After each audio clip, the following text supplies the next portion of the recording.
Most cruisers avoid inside cabins like the plague. No windows, no views. Some say it's like sleeping in a shoebox at sea. So why do I keep booking them over and over again? Well, after more than 30 cruises and thousands of dollars saved, I can tell you this: inside cabins are one of the most underrated travel hacks in cruising. They're not glamorous, they're not scenic, but they've let me travel farther, cruise more often, and actually enjoy my vacations more. And today, I'm going to show you why I always choose an inside cabin, even when I could afford something bigger. Plus, I'll share the unexpected perks most cruisers don't realize, including how one of my balcony upgrades totally backfired.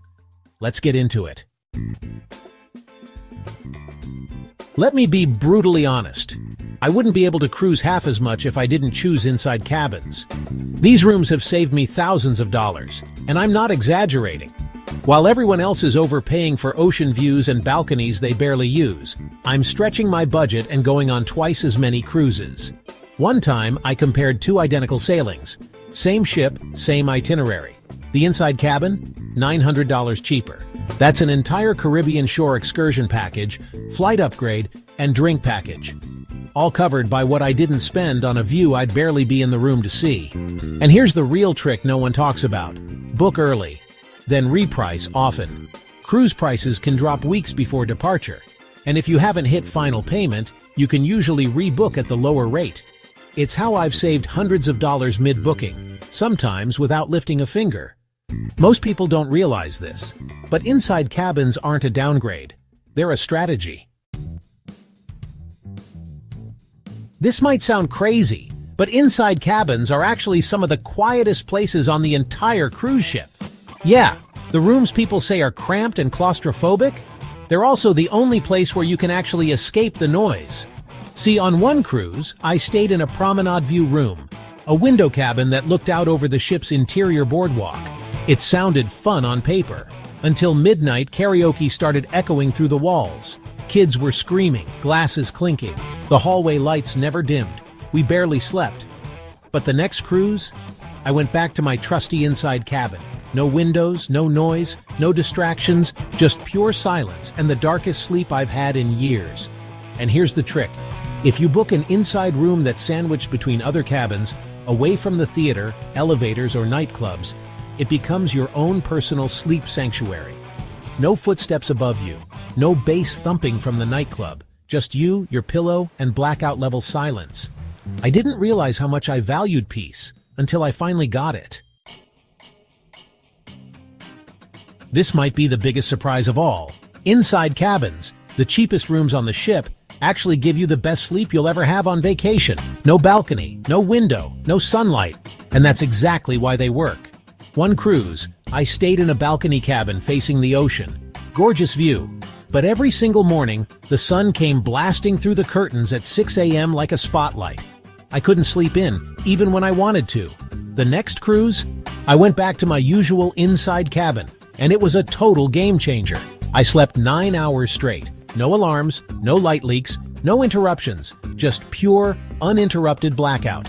And here's the thing most people don't realize. It doesn't matter if it's 3 p.m. or 3 a.m. In an inside cabin, your body thinks it's midnight.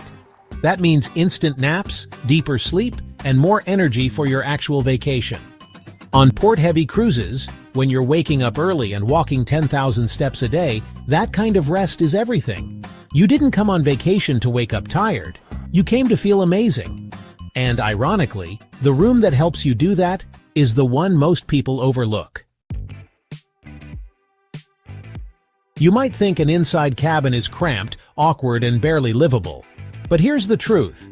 These rooms are way more functional than people give them credit for. And in some cases, they actually work better than bigger cabins. Let me explain. On one of my first cruises, I was nervous about booking an inside room. I imagined bumping into furniture, nowhere to put my things, no space to move. Basically sleeping in a closet at sea. But when I walked in, I was shocked. Everything had a place. The closet was full-sized. The bed was huge. Even the nightstands had drawers. The vanity doubled as a desk, and there was hidden shelving I didn't even notice at first. It was like being in a tiny, perfectly engineered spaceship.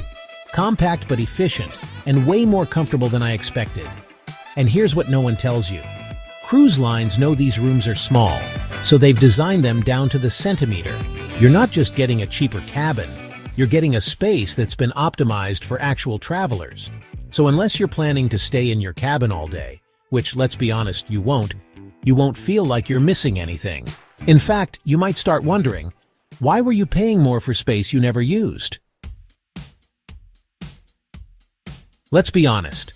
Have you ever bought something expensive and then felt like you had to force yourself to use it just to feel like it was worth it? That's exactly what happened when I booked my first suite on a cruise. The room was gorgeous, massive balcony, comfy couch, even extra perks like a priority check-in. But halfway through the cruise, something weird happened. I started stressing about whether I was using it enough. Should I be relaxing more in the room? Should I skip this show and enjoy the balcony? Should I stay in and get my money's worth? Suddenly, I wasn't thinking about what I wanted to do. I was thinking about what I should do to justify the price. Now compare that to cruising in an inside cabin. I sleep, I shower, I leave. That's it. And because I'm not paying for luxury, I don't feel obligated to use it. No guilt, no pressure, no second-guessing my fun. I can spend my days exactly how I want, from sunrise at the buffet to late-night karaoke, without once thinking, should I be in my room right now? Sometimes, the best value isn't what gives you more. It's what gives you the freedom to enjoy everything else. What if I told you some inside cabins actually have a view, even though there's no window at all? I didn't believe it at first either, but it's real, and it's kinda genius. On some of Royal Caribbean's newer ships, you can book an inside cabin with something called a virtual balcony, a massive floor-to-ceiling screen that shows you the exact live view from outside the ship. Waves rolling, sunrises, even port arrivals, all in real time. The first time I stayed in one, I walked in and thought, wait, am I in the wrong room? Because it actually felt like a balcony cabin, even though I was paying inside cabin prices. And Norwegian? They've gone a step further. They now have solo cabins with built-in virtual windows just for one-person stays, and they're surprisingly cozy. Now, does it feel exactly like having a real balcony? Of course not. You can't step out, smell the ocean, or hear the wind, but it gives you the illusion of space, and sometimes that's all you need to feel a little less boxed in. It's kind of like cruise ship magic, using tech to make a small room feel big. And if you've ever worried about feeling claustrophobic in an inside cabin, this just might be the feature that changes your mind. Let me tell you about the time I upgraded to a balcony cabin and instantly regretted it. We were cruising around Iceland. Glaciers, fjords, absolutely breathtaking. I figured, you know what? I deserve this. So I paid an extra $300 for a balcony cabin, thinking I'd spend every morning sipping coffee with a view. But the moment we set sail, I realized I had made a mistake. Our neighbors? Let's just say they didn't care about the no-smoking policy, or the fact that marijuana is banned on board. They were lighting up on the balcony, constantly. Every time I stepped outside to enjoy the view, it hit me like a wall. Not ocean breeze, not fresh air, smoke, all day. We reported it. The cruise line handled it professionally, but for those first few days, my expensive upgrade, completely wasted. And that's when it hit me. Inside cabins don't have this problem. No balconies, no smoke drifting in, no awkward eye contact through glass dividers. Just walls. Soundproof. Problem-free. Inside cabins might be small, but they come with peace of mind you can't always buy, even if you upgrade. And if you think that's the only hidden downside of balcony cabins, wait until you hear this next one. All right. Now that you've seen the perks, let's talk about you. Because the real question isn't whether inside cabins are good. It's whether they're right for your cruise. So let me break it down. If you're cruising on a budget, and I mean really trying to stretch every dollar, this is the easiest win of your whole vacation. Skip the balcony, book the inside cabin, and use that extra cash for excursions, drinks, or even another cruise. If your itinerary is port-intensive, you know, where you're off the ship nearly every day, why pay more for a view you won't be there to enjoy? Now, flip that. If you're sailing through Alaska, Iceland, or Norway, the kind of destinations where the view is the experience, then yes, a balcony might actually be worth it. Waking up to glaciers and fjords, that's once-in-a-lifetime stuff. And here's a big one. If you're the type of traveler who values slow mornings, private downtime, room service in robes, you might genuinely enjoy the space and vibe of a balcony or suite. But if you're like me, the kind of cruiser who wants to explore every deck, hit every show, and squeeze every ounce of adventure out of the trip, then you don't need a balcony. You need a charging station, a shower, and a place to crash. That's it. You don't need your cabin to be a destination, because the ship and the journey already is. And if that sounds like you, then an inside cabin just makes sense. That's why I almost always stay in an inside cabin. And maybe you should too. Let me know in the comments, what kind of cabin do you usually book and why?